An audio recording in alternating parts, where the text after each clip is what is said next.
La, este modelo de cognitivo-conductual plantea una serie de técnicas que desde mi punto de vista es mucho más efectivo para el manejo de eh, estados de ánimo depresivos, de estados de ansiedad recurrentes, de los trastornos obsesivos compulsivos, de las fobias.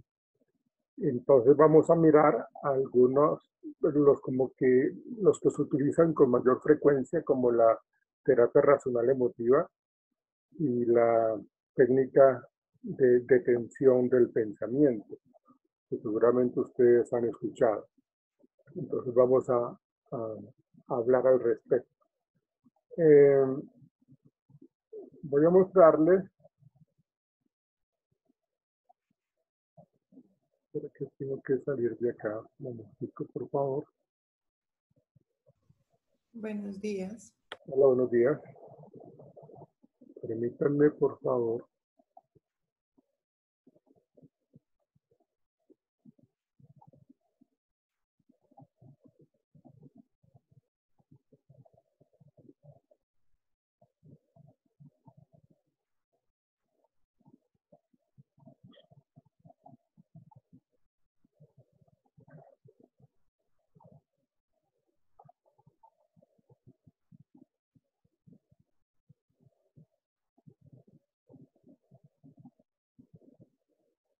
Estoy buscando.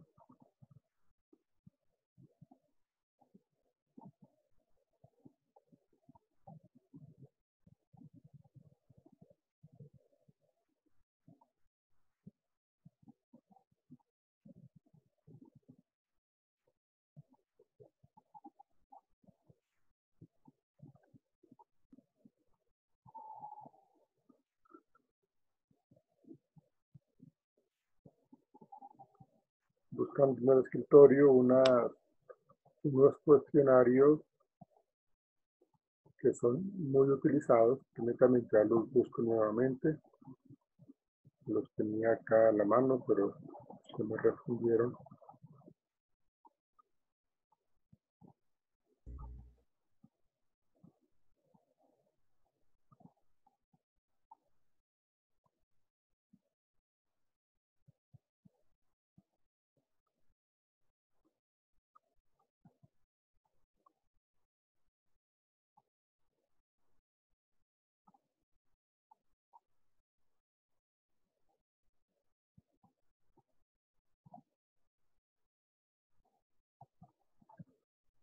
Este es uno de ellos. Cuando a nosotros nos llega un paciente con altos niveles de ansiedad, no sé si están viendo mi pantalla. Sí, profe. Sí, señor. Ok, entonces miren, fíjense que acá en este cuestionario o inventario de Beck nos plantea o nos permite evaluar el estado emocional del paciente.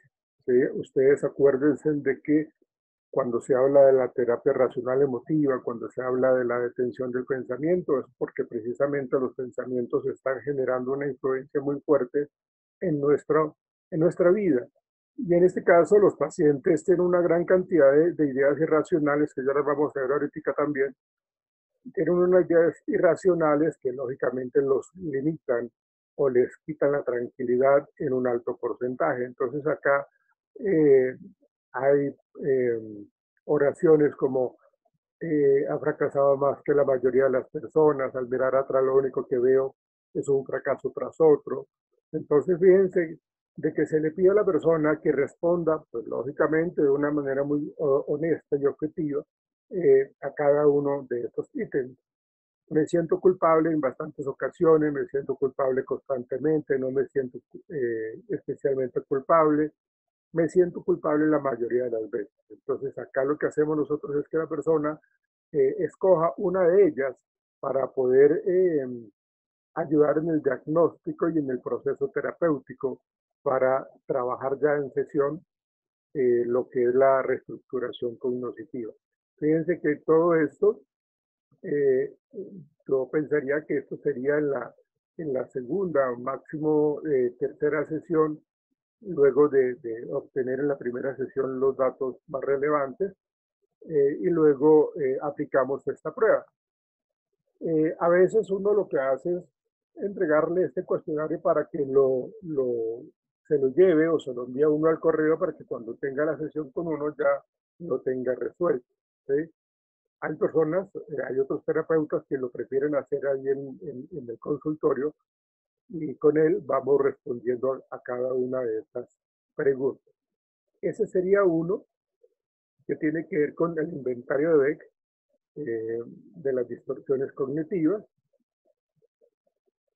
Y el otro, permítanme, tiene que ver con la técnica de la detención del pensamiento. Entonces vamos a buscarlo.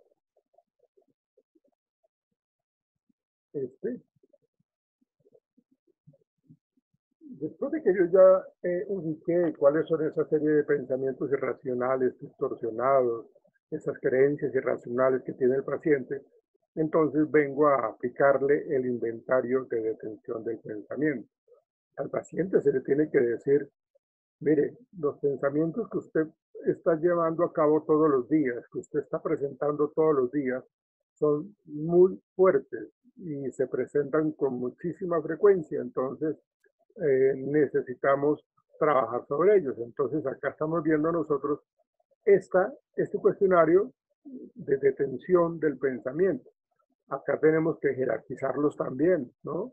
Por ejemplo, acá dice, la gente no me quiere. Entonces, si yo tengo un pensamiento tan repetitivo como la gente no me quiere, pues entonces hay que trabajar con ellos, con ese pensamiento. Hay que reestructurarlo. Imagínense ustedes una gran cantidad de pensamientos de estos. Acá dice nunca, un poco, regular, mucho y demasiado. Entonces, imagínense una persona, ¿cómo no se va a sentir ansioso? ¿Cómo no se va a sentir deprimido si constantemente o diariamente lo acompañan toda esta serie de pensamientos, la mayoría de estos pensamientos irracionales? ¿Sí? Si tengo contacto sexual con alguien, estoy seguro de satisfacerlo. ¿Sí? Bueno, acá creo que no estoy seguro de satisfacerlo. Alguien va a herirme o a matarme. Entonces, fíjense que son situaciones que llevan al paciente, a la persona, al consultante, a, a evitar, digámoslo de una u otra manera, buenas relaciones interpersonales. Entonces, con base en eso, vamos a retomar lo que estábamos trabajando nosotros en el viernes pasado con el tema de lo conductual cognitivo. Entonces, vamos a mirar, vamos a retomar esta parte y vamos a volverlo a compartir.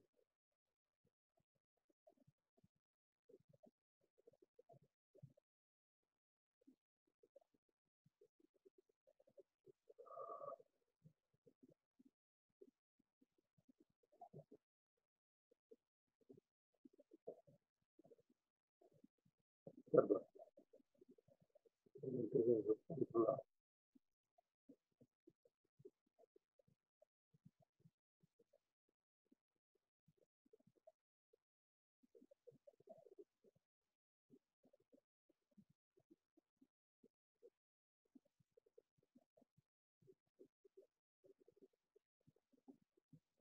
Bien.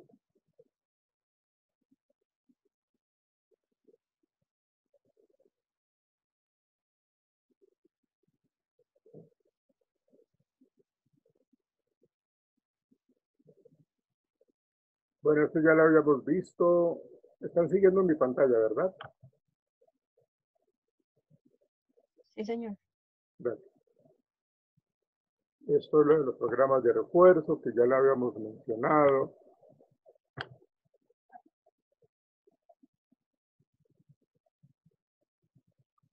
Los principios básicos para un proceso terapéutico pueda pues, ir por buen camino. La terapia de sensibilización sistemática, eh, con todas sus características de las respuestas antagónicas de la ansiedad, cómo se debe aplicar inicialmente de una forma cefalocaudal y posteriormente un seguimiento próximo distal en el proceso de relajación muscular profunda. Acuérdense de que lo que tenemos que enseñar al paciente es que genere respuestas antagónicas de la ansiedad, ¿sí? Luego hablamos de la modificación de conductas, trabajando también las técnicas de inundación, exposición, en donde la persona no puede evitar ni escapar, y que se trabaja frecuentemente para este tipo de patología, ¿no? De temores, fobias, obsesiones, depresión, ansiedad, que van muy de la mano con la terapia racional emotiva de Albert Ellis o de Aaron Beck, ¿eh? O de Lázaro, ¿sí? Entonces se trabaja constantemente, que se trabaja de una manera en vivo y otra utilizando la imaginería. Hablábamos de cómo nosotros tenemos que informarle al paciente la naturaleza del problema, la necesidad de explicarle que vamos a tener sesiones donde vamos a tener altos niveles de ansiedad, vamos a enseñarle a manejar la respiración, vamos a decirle que nos exprese verbalmente cómo se siente, cómo es su respuesta emocional, ¿sí? Y jerarquizamos pues, las problemáticas que él tenga con respecto a sus pensamientos, ¿sí? Por eso se habla de que vamos con el paciente a hacer una lista de esas situaciones que generan ansiedad y posteriormente las vamos a jerarquizar. Cuando yo ya tengo todo eso listo, empezamos a trabajar la terapia racional emotiva. Y es lo que vamos a ver a continuación.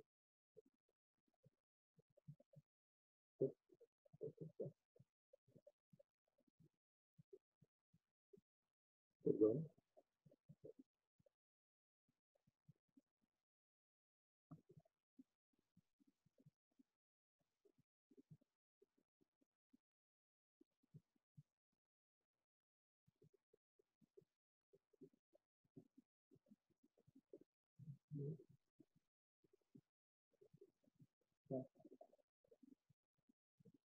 Bueno, ¿están viendo esta imagen? No, profe, no sale No, nada. profe, no sale nada. Permítame un instante, por favor, entonces.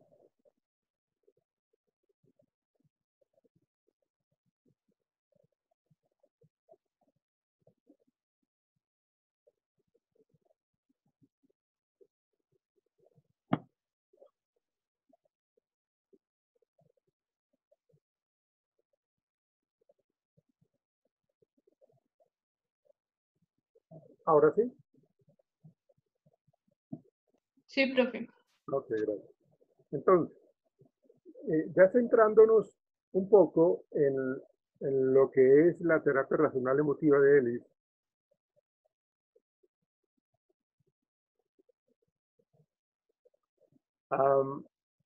él siempre maneja, o el procedimiento que se maneja con la terapia racional emotiva, es identificar cuál es el evento activante del consultante, con qué viene él.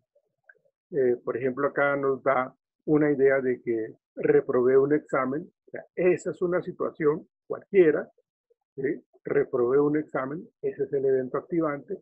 El sistema de creencias que trae el consultante es, eso es algo terrible, catastrófico, el que haya reprobado el examen, soy un inútil y no puedo soportarlo. Entonces, fíjense la creencia irracional tan fuerte que tiene este personaje, ¿sí? Y lógicamente, pues la consecuencia emocional son una serie de sentimientos de minusvalía, de tristeza, de depresión, de derrota, bueno, una gran cantidad de cosas, ¿sí? Entonces, ¿yo qué tengo que hacer? Yo tengo que con el paciente trabajar el hecho de que todo ese tipo de pensamientos lo están llevando a sentirse de esa manera. Y les digo esto, lo importante es que nosotros reconozcamos que el estado de ánimo suyo está siendo generado por sus esquemas de pensamiento. Eso no es por el ambiente, no es por su familia, no es por sus amigos, sino por la manera como usted interpreta las situaciones que le acontecen en un momento determinado, lo que ocurre. Lógicamente, sí hay que decirle que hay cosas que sí son mucho más fuertes, que son reales, que son objetivas, como la muerte de un hijo, como el que haya sido uno, que lo hayan robado, cosas como esas, o que haya perdido uno una relación. Es decir, las cosas sí pueden existir. La cuestión está en que nosotros constantemente a veces las estamos generalizando. Entonces, haciéndole ver eso al paciente, nosotros tenemos que pedirle a él de que registre en forma escrita o verbal esos eventos activantes, ¿sí? Y que miremos un poco las consecuencias que emocionalmente tiene, ¿sí? Entonces, en el consultorio podemos trabajar esto. Miren, el evento activante, cualquiera que sea, en este ejemplo que yo coloco es que reprobé un examen, mi creencia irracional es terrible, catastrófico, soy un inútil. Pues lógicamente si uno se expresa así de uno mismo, pues lógicamente no va a salir adelante. La consecuencia emocional, sentimientos de minusvalía y de tristeza. Miren, a mí me parece que es muy importante en estos dos aspectos de creencia irracional y de consecuencia emocional, ¿sí? Tratar de decirle al paciente, califíqueme de 1 a 10, qué tan recurrente es ese pensamiento, en donde 1 es muy bajo, es decir, casi no me afecta, o 10 que es muy repetitivo, ¿sí? Entonces califiquémoslo, ¿sí? Es terrible, catastrófico, califiquemos eso. ¿Qué tan terrible es? Yo coloco un 9, ok. El paciente reporta un 9 con respecto a esa creencia irracional.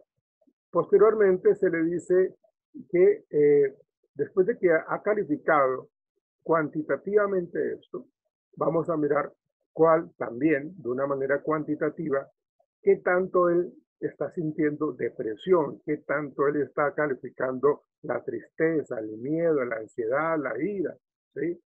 Cualquiera que sean las respuestas emocionales, porque la C, recuerden, son las consecuencias emocionales. Entonces, también vamos a calificarlo. Tristeza, ¿cuánto le coloca usted a esa tristeza? De 1 a 10. Puede ser 1 o puede ser la máxima, 10. Entonces, eso nos da una idea muy clara de qué tan fuerte es ese pensamiento, ¿sí? Después de que yo logré esto y que le dije al paciente, acuérdese, fulanito de tal, que A no está generando a C. El evento activante no genera la respuesta emocional. Es B lo que genera la respuesta emocional. El A, si yo lo interpreto de una manera mucho más racional, seguramente esto va a cambiar. Y es lo que nosotros trabajamos en sesión, ¿sí? Y después le voy a dar una serie de tareas para que él haga en su diario vivir y en su entorno natural. Pero entonces vamos a trabajar el D. Trabajamos con el D. Finalmente, si repruebo un examen puedo sobrevivir. Nada catastrófico va a ocurrir. O sea, ya empiezo yo a quitarle peso a esta serie de pensamientos tan fuertes y tan negativos. No es bueno que repruebe, pero nada terrible pasará. Simplemente yo tengo que reconocer que no preparé bien el parcial, o que no preparé bien la exposición, o que cualquier cosa sucedió, pero no quiere decir de que yo sea un inútil, o que yo sea una bestia, o que esto va a ser el acabose para mí. Entonces, en este sentido, yo me siento con el paciente y empiezo a disputar, a debatir esta creencia irracional. Cuando yo ya logro bajar los niveles de esa creencia irracional, entonces ya estoy teniendo yo una disputa racional. Es decir, empecé a reestructurar. Y luego, ¿sí? En esta columna voy a colocar entonces cuál es la respuesta emocional ahora, después de ese análisis que yo hice con el paciente, ¿sí? Entonces ya yo empiezo a decir, bueno, esto no es tan complicado, si hay sentimientos de desagrado, pero no tengo que ser como tan exagerado. Vuelvo y hago el mismo ejercicio que yo hice acá, del B y el C, calificarlos. Después de que yo hice esto acá, entonces, bueno, vamos a mirar qué tan fuerte están, qué tanto daño me están haciendo esos pensamientos a mí. Entonces, si aquí este pensamiento de que soy un inútil estaba en un 95%, y después de esta disputa racional, de esta reestructuración cognitiva, él me dice, me reporta, bueno, pues no soy un inútil, pues ya en un 20%. Es decir, reestructuramos, cambiamos esta forma de pensar. ¿Sí?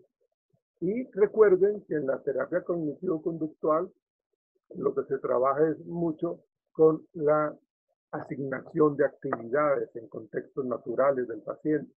Entonces yo le digo, con este registro que yo le estoy mostrando a usted, del evento activador, de la creencia irracional, de la consecuencia emocional y del análisis, de debatir esas creencias irracionales, yo le digo, llévese ese formato y trabájelo y vamos a mirar cómo le va a usted.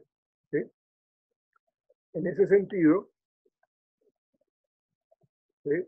Nosotros tenemos que ser supremamente hábiles en la persuasión, lograr mostrarle al paciente que su razonamiento está muy equivocado, ¿sí? Y que pues en la medida de lo posible tenemos que tener un pensamiento un poco más racional, ¿sí? Que tengamos la posibilidad de que el paciente reconozca que sí hay cosas que son un poco traumáticas o que son un poco fuertes, pero que no debemos maximizar, ¿sí? ¿Ustedes conocen estas ideas irracionales? ¿Las han escuchado?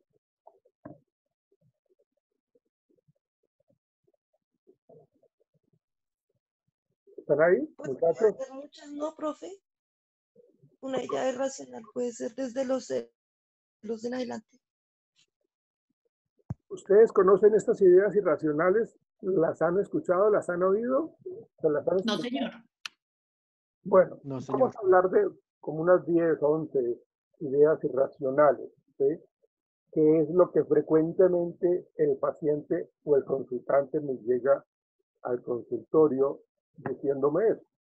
El pensamiento dicotómico, o también se lo conoce como el pensamiento polarizado, pues ya eso nos dice mucho, en donde el pensamiento o la característica de este pensamiento es que ellos piensan o en blanco o en negro, o en todo o nada, o siempre o nunca. Entonces, las personas, acostumbran a ver las cosas de una manera extremista, es decir, o blanco o negro, o falso o verdadero. No se percibe que esos conceptos son solo los extremos de un continuo. Entonces, ¿qué es lo que tenemos que hacer con el paciente? Vea, trate usted de ver las cosas de una manera diferente. Si estamos pensando en blanco y negro, reconozca usted que hay matices de colores, hay un blanco más oscurito, hay un negro más clarito, hay diferentes tonalidades de gris. ¿Sí?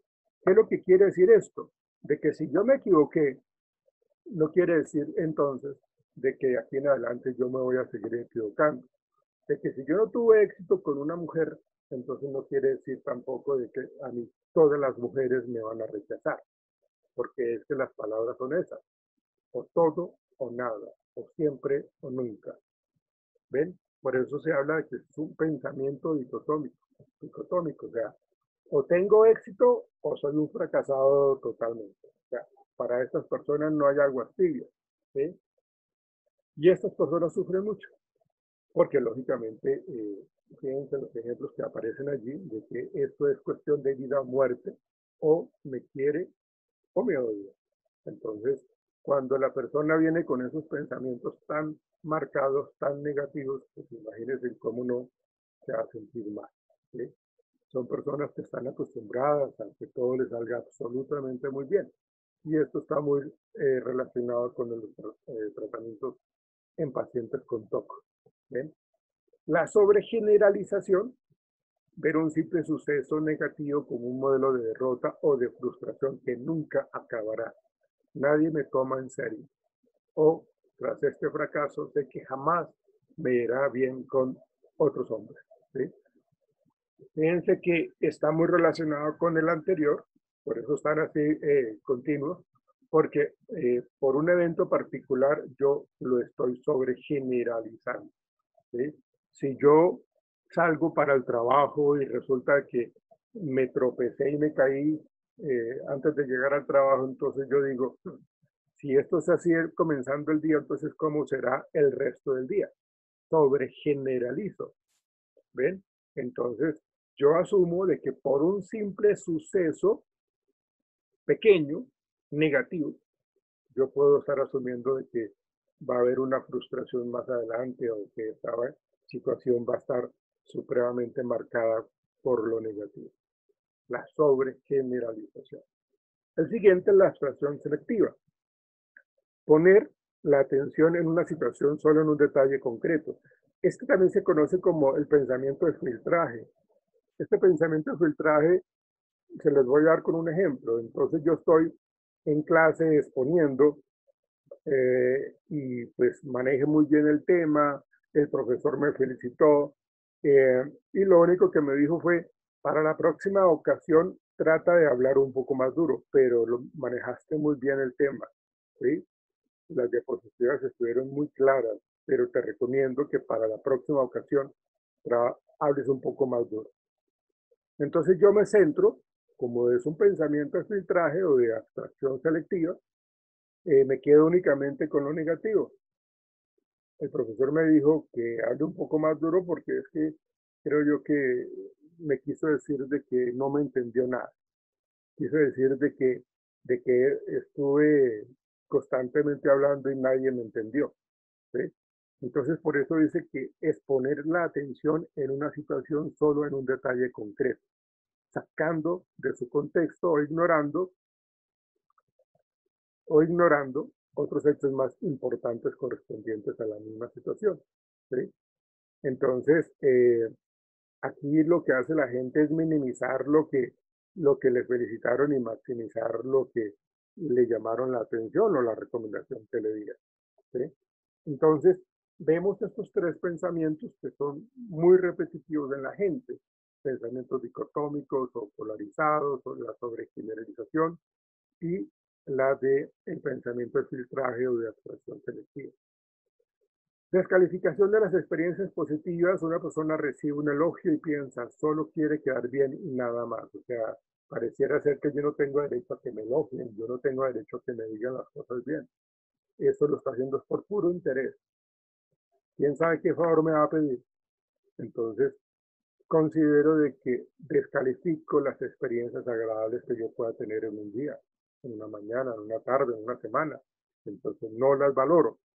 Entonces yo siempre voy a como hacer como un poco, tener un poco de paranoia allí, en donde pienso, porque siempre estos son comunicaciones internas, eh, entonces siempre estoy pensando en que la gente está actuando así, no de una manera honesta, sino de una manera más que todo como por conveniencia. La interpretación del pensamiento, eh, no sé si a ustedes les haya pasado, pero esto es muy característico cuando uno de pronto tiene un dolor de cabeza y está haciendo un poco de gestos y la persona que está hablando con uno le dice, es que no le parece lo que le estoy diciendo o usted está de mal genio conmigo. O sea, yo ya empiezo a interpretar el pensamiento a partir de cierta expresión facial o corporal de la gente. ¿Sí?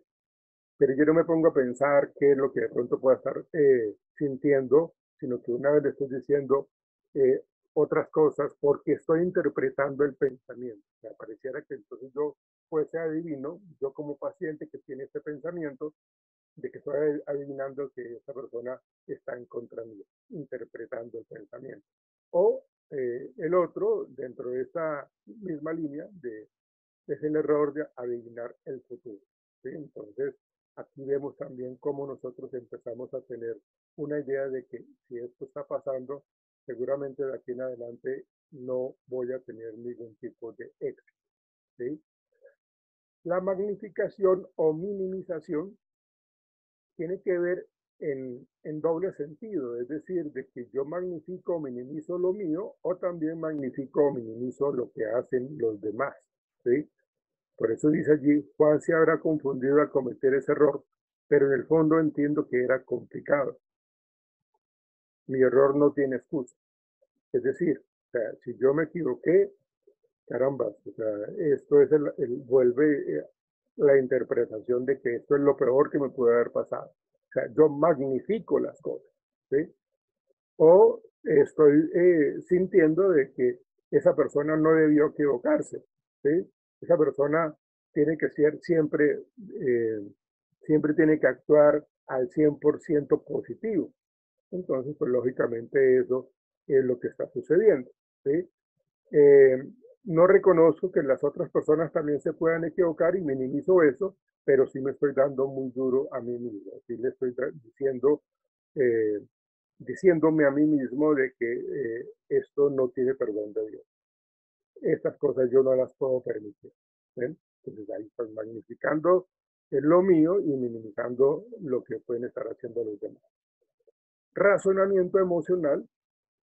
Eh, El ejemplo que aparece allí es de que me sienta tan mal que mi hijo no ordene su habitación, que mejor no hacer nada. Eso es imposible. O sea, yo considero en ese razonamiento emocional de que como mi hijo no me hace caso, pues entonces debe ser de que yo soy un mal padre, no me quiere hacer caso porque no me respeta y eso pues lógicamente me genera una respuesta emocional de mucha tristeza, ¿sí?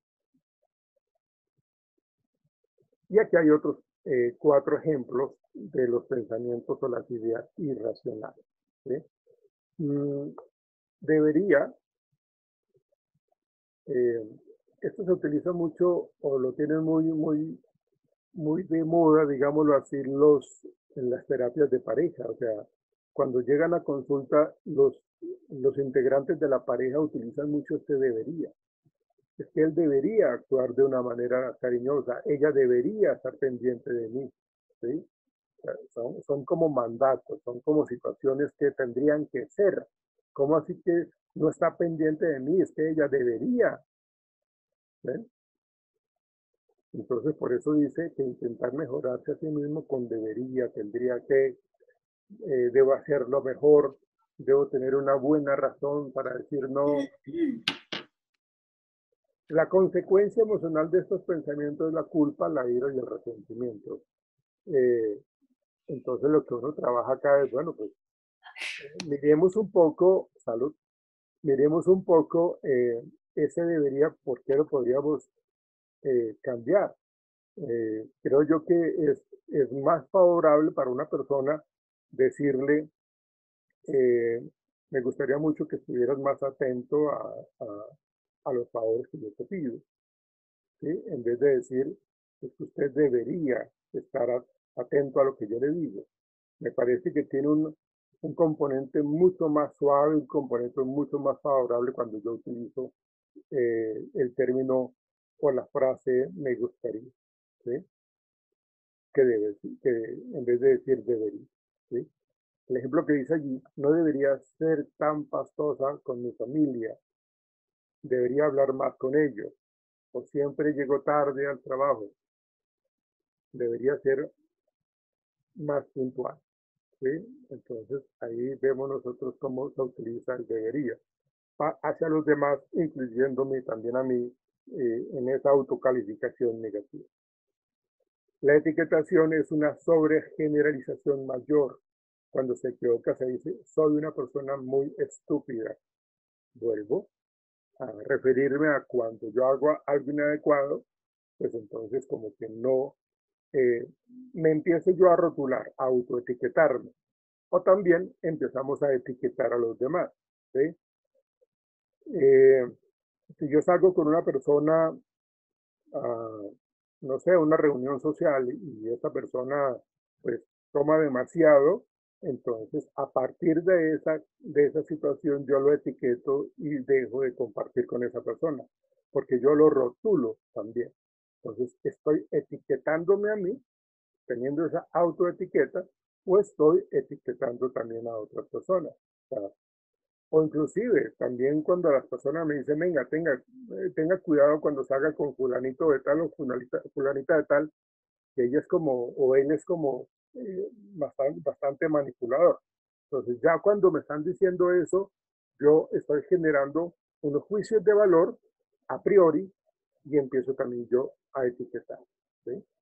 Y la personalización, verse a sí mismo como la causa de algunos sucesos externos desafortunados o desagradables de los que el sujeto no es responsable. Yo personalizo, aquí la personalización se ve de dos maneras. Se ve en donde yo me comparo con las demás personas y me siento pues mal, o sea, como que veo únicamente lo negativo mío y me comparo con personas que tienen éxito. Mire que esta gente como le va de bien, yo soy un fracasado, en cambio, mira, a mí me gustaría ser como tal persona. O lo otro, me comparo con personas que tienen menos habilidades que uno, entonces yo me siento mal porque ellos no son afortunados.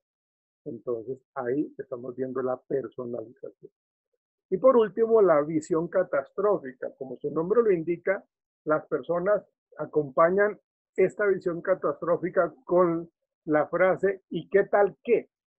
¿Y qué tal que me suba al Transmilenio y nos roben a todos?